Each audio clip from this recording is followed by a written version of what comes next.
The boys are back. Another big week in the books.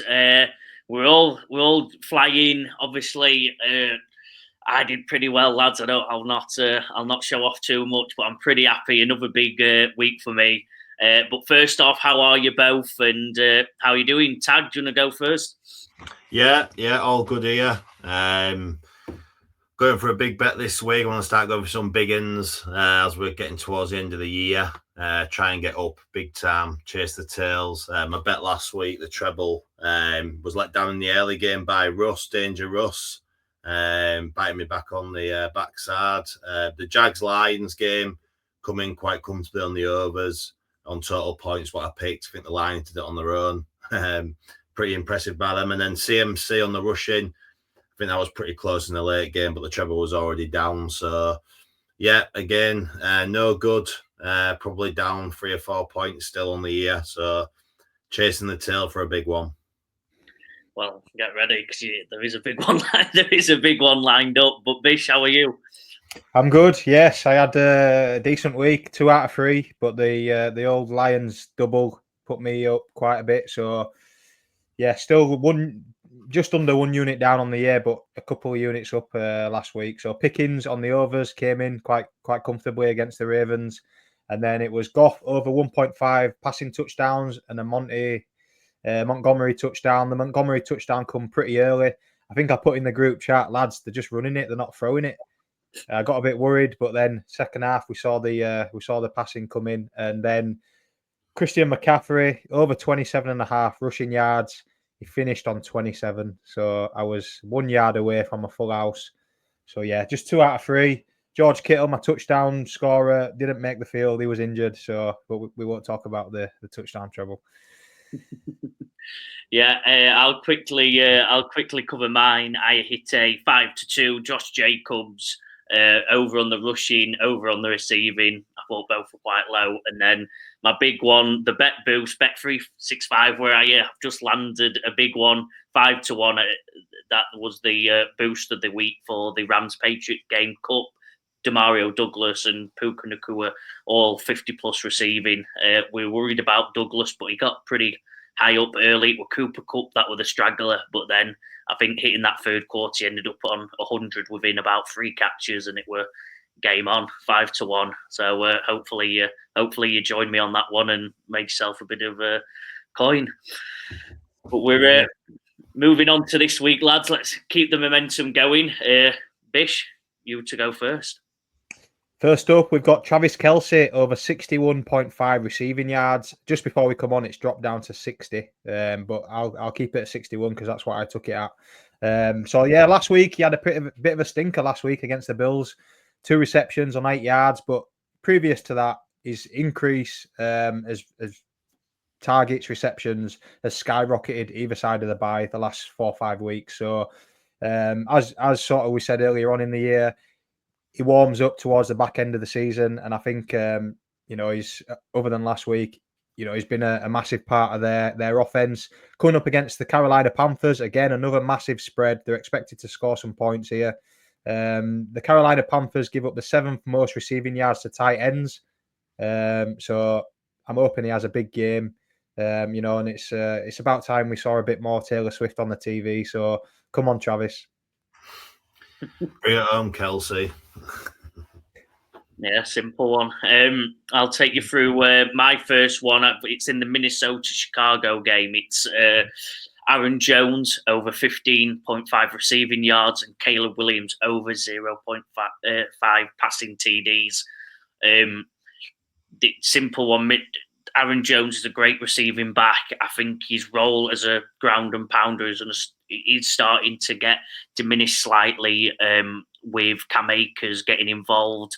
I think Jones is going to play to his strengths. They don't need him to be that workhorse back like he was. Receiving yardage has hit this, I think, about 7 out of the 12 weeks. Thought it were pretty low, especially against the Chicago offense that is great against wide receivers. They're unbelievable against QBs and wide receivers. So I think the plan of attack will be using this like lower end running back double that they've got, and Aaron Jones is going to be a big part. And Caleb Williams, again, similar storyline going against Minnesota's Minnesota's disadvantages. It is against the wide receivers. I think to put points on the board and keep up with them, Caleb's going to have a good game. Whether he does or not, we'll see. But I think 0.5 as the line is pretty low, especially in a rivalry game like this.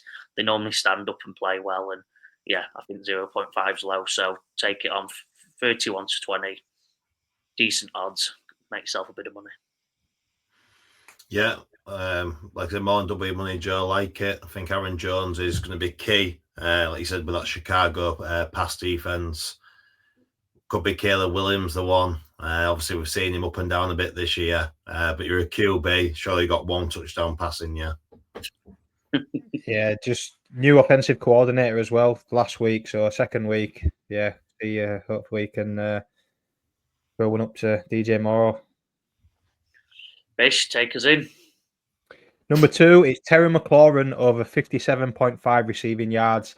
And I've sort of gone against the sort of curve in this game. This game, Dallas Cowboys, they're coming up against awful against the run, but I really think Terry McLaurin will feast as well on the outside. We've saw Micah Parsons is back, does get the pass rush, but the secondary is all over the place. Trevon Diggs is back from a calf injury, but doesn't look like the same player of previous years, and they're still missing Darren Bland on the other side. So Terry McLaurin is actually top 10 in yards per route run.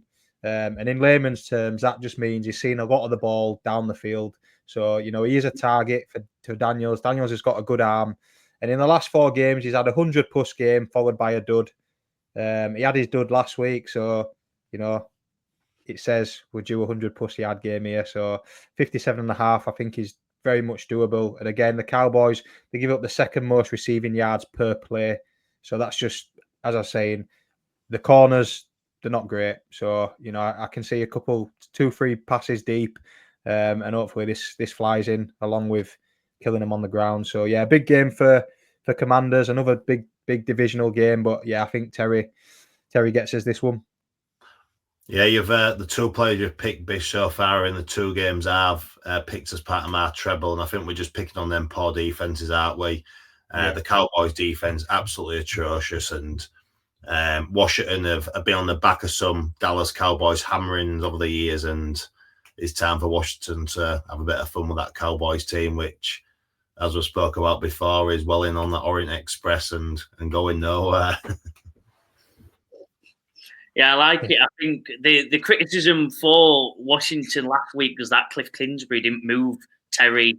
I can't remember the corner's name. I should do. Apologies, but he was against like the top corner statistic-wise in the league, but he didn't move. If you remember his name, but Quenyon Mitchell, I think it is the young, They kept him on the left side against him. Yeah, he's been unbelievable. Against anyone else, he's done a feast. I think that probably goes into why his receiving yards are a bit lower on the back of that, like you said. But any other cornerback, I think Scary Terry's going to get open, Bish, so I like it. Take you through my second one now. I've actually got in the Tampa Bay Buccaneers versus the Giants game. It's Rachaad White. I've got the running back double. I like these ones. Rachaad White over 20.5 receiving yards and Bucky Irving over 49.5 rushing yards. So make sure you click the difference there and you pick the right players to the rushing receiving, because Rachaad White's turning into basically the pass catching back there at Tampa Bay. He's very good at it. He's struggled on the ground. He don't quite have the power or the elusivity anymore, but he is a good route runner, very Austin Eckler-esque in my view. And then Bucky Irving's just looked tremendous. 49.5 rushing yards is very low for a running back that's just taking more and more of the usage. And then the Giants was okay at defending the run, and then the last 3 weeks, for whatever reason, but probably because they know they've got no chance, as I said earlier, like they're just really struggling. New QB, they've made a lot of mistakes, and the defense have just absolutely fell off the cliff, and they can't stop the run the last 3 or 4 weeks. So I think Bucky Irving, as long as he's there and fitting at it, is going to have a big week. Yeah, it's a tasty one, that, Joe. Another poor rush defense in the Giants, and you're looking to exploit that. I think White and Bucky are being more 50-50 in recent weeks as well. And they are getting a lot of usage with obviously the injuries of Mike Evans and Chris Godwin. They're relying on them even more is Baker. So, yeah, I think it's a juicy one, that. Yeah, high-powered offense. I think they score 20 plus at least a game. So I really like Bucky Irving. I'm surprised Rashad White's still involved, but like you said, is that pass catcher now. So yeah, again, a game they should score some points and get some yards. Like it, Bish. Take us through your last one.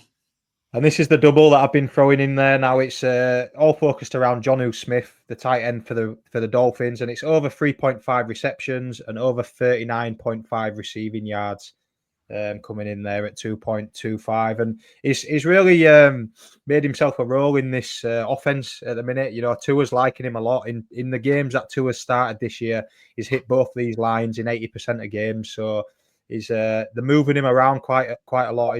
As we know, a tight end is a big mismatch, you know, if you use him correctly. So they're really performing. And in the earlier season fixture against the Patriots, he had a big game as well. He had 5 receptions and 62 receiving yards, and that was with Tyler Huntley. So Tua's been giving him even more workload the last few weeks. So I expect him to again be involved. He scored a touchdown last week. And New England have given up some big games to tight ends. Tyler Conklin of the Jets twice has had been over these lines. George Kittle has, and the Titans tight end Nkonkwo as well. So a bit of a vulnerability there the Patriots have to tight ends. So yeah, Jonnu Smith. Nailed it. I need this one. That's a good one. I'm getting on it. You've convinced me. I'm getting my phone loaded to put it on myself, Bish. Then my final one, the one I've hit a couple of times this year, is the Bet365 Boost. Again, look around over it. Pops up when you click on the games or the players.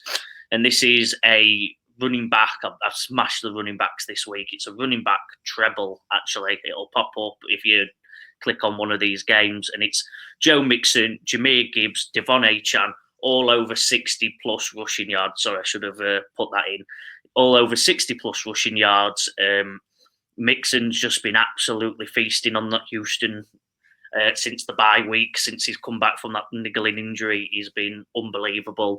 Obviously, you lads have all had a go at Jahmyr Gibbs. I wanted to stay away from that one because you lads have been on it the last couple of weeks, so I thought I'd think, but it were there, and you're not saying no to 60 plus for Jahmyr Gibbs. And then Devon Achane's probably the riskier one because he's such a pass catching back as well. But like you guys have covered, the Miami offense is starting to get rolling, to be fair to it, and it's against a vulnerable Patriots defense that isn't as good as its past years. So yeah, really happy with this one. I think it comes in at like 2.2 or something like that.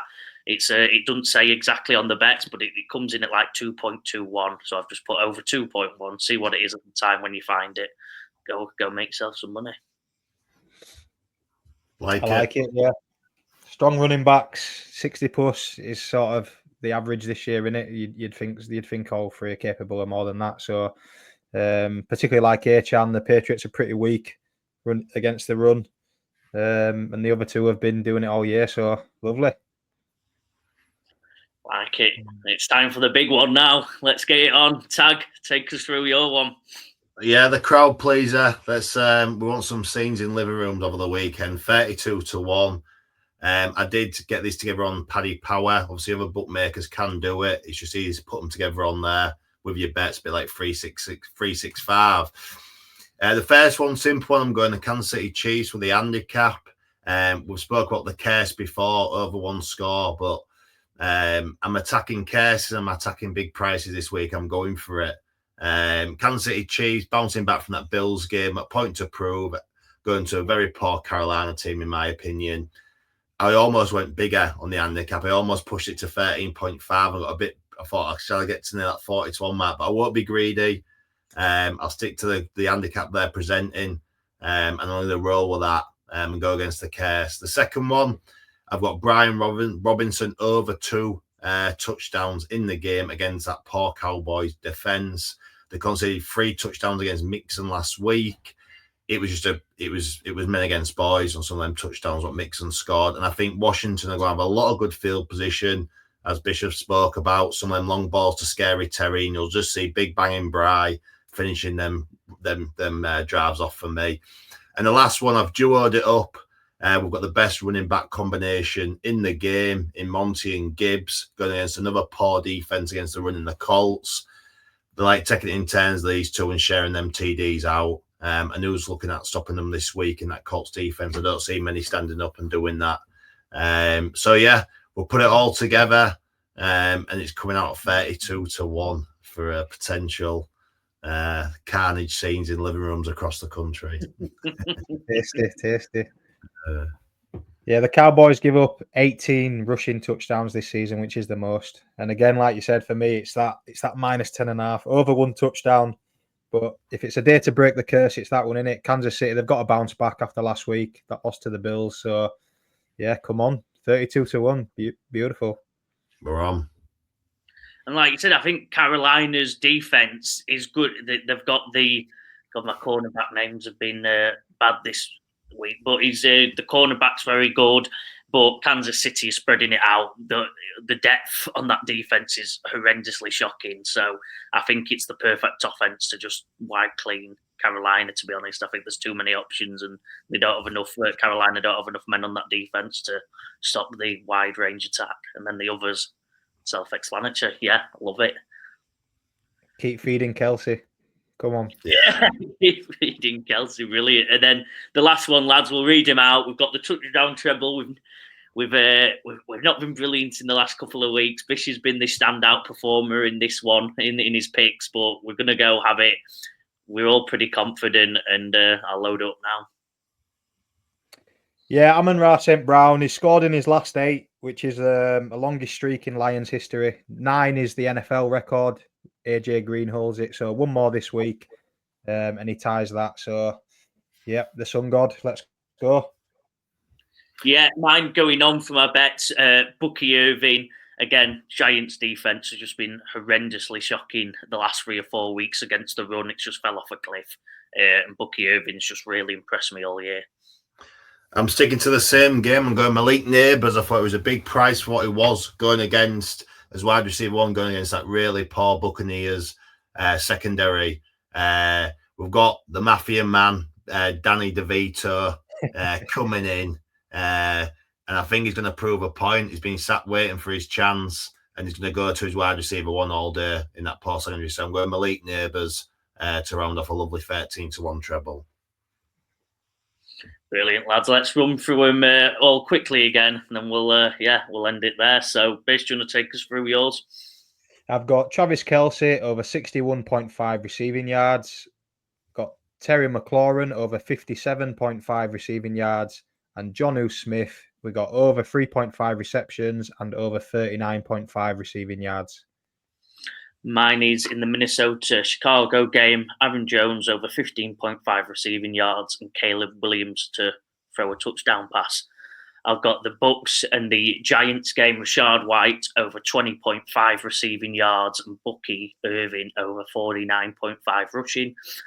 And then the bet boost, go find it in one of the games of these players. It's Joe Mixon, Jahmyr Gibbs, Devon Achane, all over 60-plus rushing yards, and it's over 2.21, I think, to 1. So go have some fun and earn some money. And then the big one.